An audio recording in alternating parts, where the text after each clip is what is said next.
Hello everybody, my name's Craig Bennett, and today I'm going to get into a video on how to install custom content and mods within Sim 4.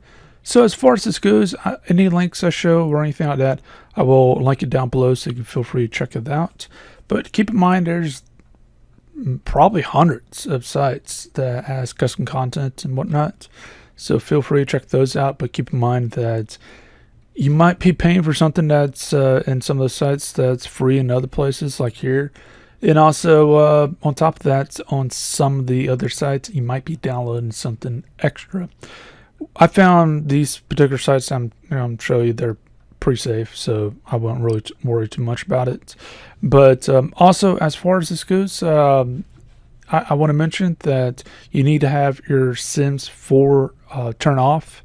I'm going to have mine on just for example's sake, but you also need to have go into your folders. So I would go into the Explorer at this time, go into the documents, go into the EA, Electronic Arts, Sims 4, go into mods, and from here, this is where you're going to be putting in your mods. So say for example, you can just simply, like say for example, if I want to put in a leaf panel mod, what I'll do is make a new folder and put leaf panel mods in there, and that will make it much easier as they update the stuff. Like say for example, if I have a mod that gets into some animation or some t-shirt or whatever it may be, and it gets updated, well, the fact of the matter is I don't have to hunt it down, and I can just replace it in that folder. It makes it a lot easier, and that's a big thing to note.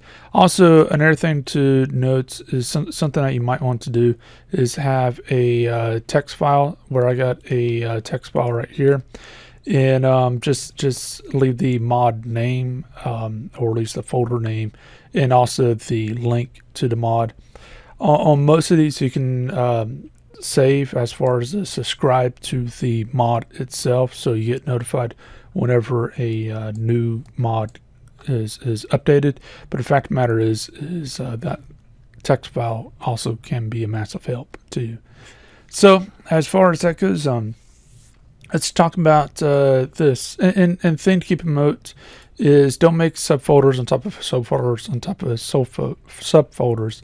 It's best to go only one subfolder level deep at most. So for example, making a folder here, a subfolder to the mods folder, that's fine. As you see here, it works just fine.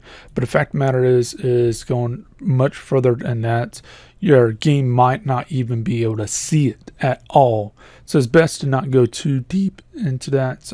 I think it only reads like 2 layers deep or something like that. So just keep that in mind. But that shouldn't really be a problem for most people. But as far as this goes, let's get into the different sites so you know what you're looking at. So as far as this goes, this again, all links will be down below, but this is a family-friendly site.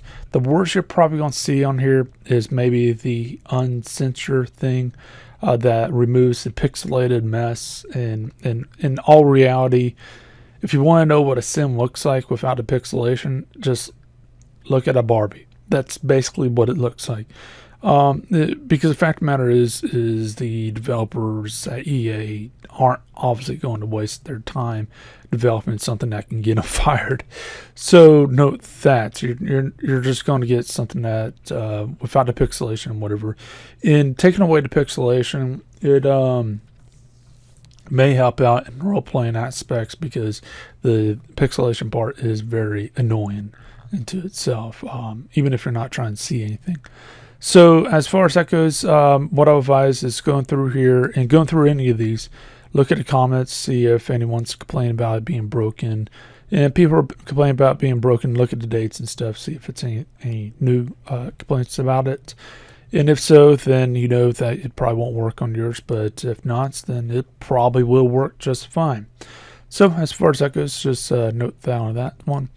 I'll also leave a link down below to this, and this is a very important mod. I'll recommend anyone who's watching this, who's thinking about modding their game, get this. The fact of the matter is there's something within the Sims 4 game that helps with optimization, or at least that's what the developers say it helps with. And I think they are trying to over optimize the game itself for like 1995 type of computers versus modern day computers. What happens is something called culling. And what culling is basically your Sims, as you don't play with them for a while, if they're not in your household and you're not around them for a long period of time, what the fact of the matter is the game will hard delete them. Just completely delete them. So even like, say for example, you might spend a very, very long time, multiple sim days or month or whatever away from someone, and you can't find them again because you can't even find them in your relationships or anything like that, because it's a hard deletion. There's also a relationship culling, and this also takes effect into that. There's generational culling, and what that basically is as your Sims die and so on, and maybe a sim will go into tombstone, whatever, so as a ghost or whatever it may be. What would end up happening is, given that it's not in your household, it could potentially get hard deleted, which means that that ghost sim will never come back. Even if the ghost sim never came back in the first place, the image on your actual family tree, it will go away to the generic image, the generic picture, the person looking picture. The fact of the matter is, so you can't even see your sim anymore as far as your family tree. The name will be gone. So the name on the tombstone will be marked as blank. The name on paintings, on books, on anything else they dealt with will be blank. So they will be completely deleted from the game. I personally hate that, because the fact of the matter is yeah, okay, get rid of the ghost. Okay, that's fine. But how much savings of resources are you really having by getting rid of those little static images and also the text itself? That's one thing that's always bugged me, especially with modern day computers that can definitely handle that with no problem. This will save you from that. Also, it adds other things, like, say for example, you got a bunch of houses, empty houses in your neighborhood. It'll start filling them with Sims that are currently homeless and the thing, and it'll start marrying Sims together. So it will create a dynamic world where right now the only marriage, the only birth, the only this and that, and the other is pretty much dealing with your household itself, or if your household influences another place. So say for example, if you got a sim that's sleeping around town, that's the only way to cause a lot of births to happen. And that causes problems into itself. Yes, once in a while you might get someone moving in, but again, it's going to be a very empty, non-dynamic world, and this adds that dynamic ability.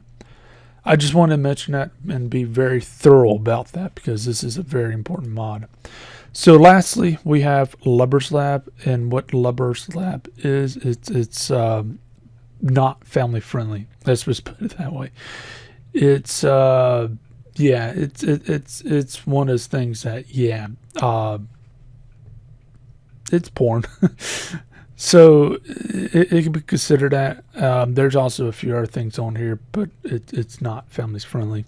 One of the most popular ones to download is WickedWims. There's things within here that even if you're not going to go down that route and whatever, the fact of the matter is there's settings within WickedWims that allows for teenage pregnancies and stuff like that within the game, and a few other things, and it's worthwhile to take a look at it at least. So as far as that goes, saying that you got all that and you download it to the right place and whatever, well, what you need to do is go into your game at this time and go into the game options, then finally go down to other and go to script mods allow. Just check that and you should be good to go. You might have to restart the game, by the way, but after that point you should have like a pop-up that comes up whenever you first load up with mods. You can say don't show me this again, which is perfectly fine. And what I'll advise you to do whenever you do download mods and whatever from any place at all is the absolute first thing you need to do is test each and every mod that you download, and this makes sure that everything works perfectly fine and nothing's going to break your game overall. If it breaks your game or it conflicts with another mod or something like that you want, what you need to do is simply shut down the game. Don't even save it. Shut down the game, and again, then delete that mod and move on from there. The fact of the matter is you can do that or have a test world for that, but I found it just to be a lot easier just to test the mod itself and run from there. Note updates, Sim 4 updates can break some mods, but honestly that's not that often, and when that does happen, it tends to not break the overall game. It just tends to make it weird. Like say for example, you might have a mod, let's try to find something real quick. You might have a mod of, I don't know, a hairdo, and it just doesn't work for a little while, so you gotta wait and then it works. Or you get like some custom content and you just can't interact with it for a little while. It won't like shut down the game, it just nothing comes up. So you gotta wait for an update from the mod creator. And those are minor annoyances, but that's just something to note when you're dealing with these type of things. But anyways, hopefully that this video has helped. Again, all links will be down below, and I hope you have a great day.